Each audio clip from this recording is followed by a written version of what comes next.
because it told me that buying is exhausted, and that's when one auction ends and another begins. So we may try to test the 50-day, and if we get below it, start getting back into this range. If we hold the 50-day and take this back out, well, then that excess no longer exists, and we'll probably go for the 2 weekly highs and then this high. I'm going to give you some reference points, what I look for this coming week.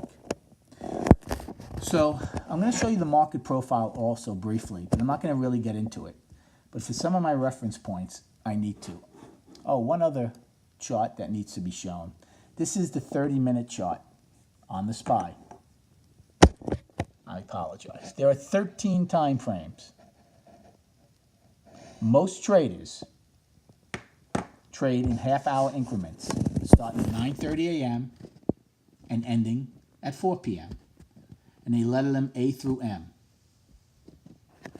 So those time frames are very important in the intraday.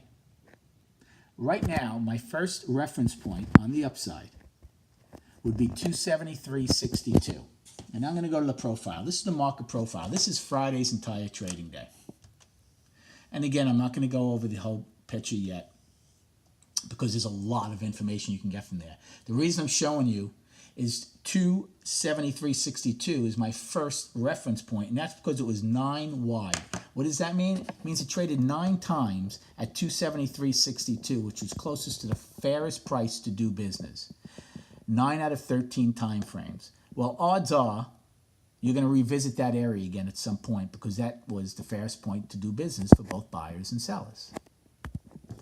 Let's go back to the 30-minute chart.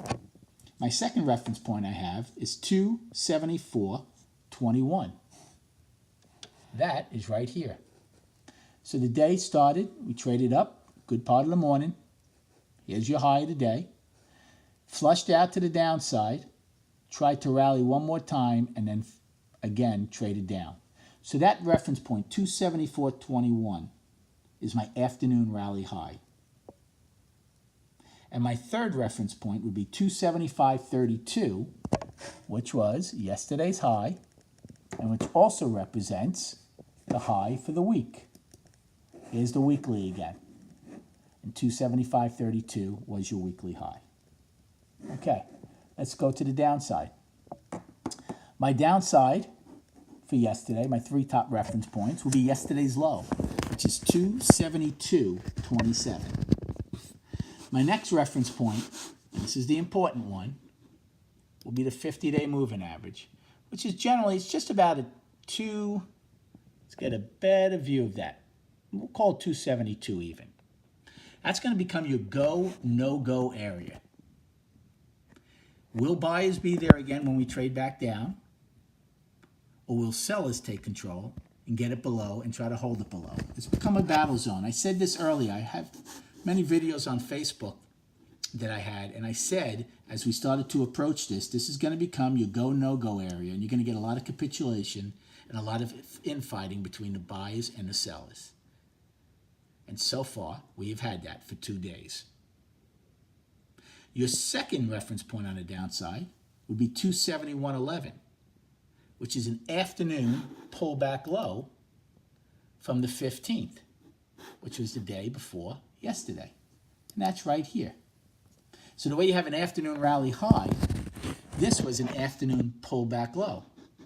We traded down early, started trading up, tried to force it down, failed, went up the rest of the day. So that was where buyers came in. So 271.11. And then your third reference point would be 268.77, which was yesterday's low. I'm sorry, I apologize. Not yesterday's low. It was the low from the day before. I apologize. So those are your 3 reference points on the upside and downside. I have 5 years worth of reference points on the downside going back to 2013 on the SPY. There's not many on the upside because obviously we are pretty close to the upside. These reference points are important. Everything has to be put into perspective. Every trade has to be put into context. You have to learn to trade based on probabilities. You don't want to trade on just, it looks good here, it doesn't look good there.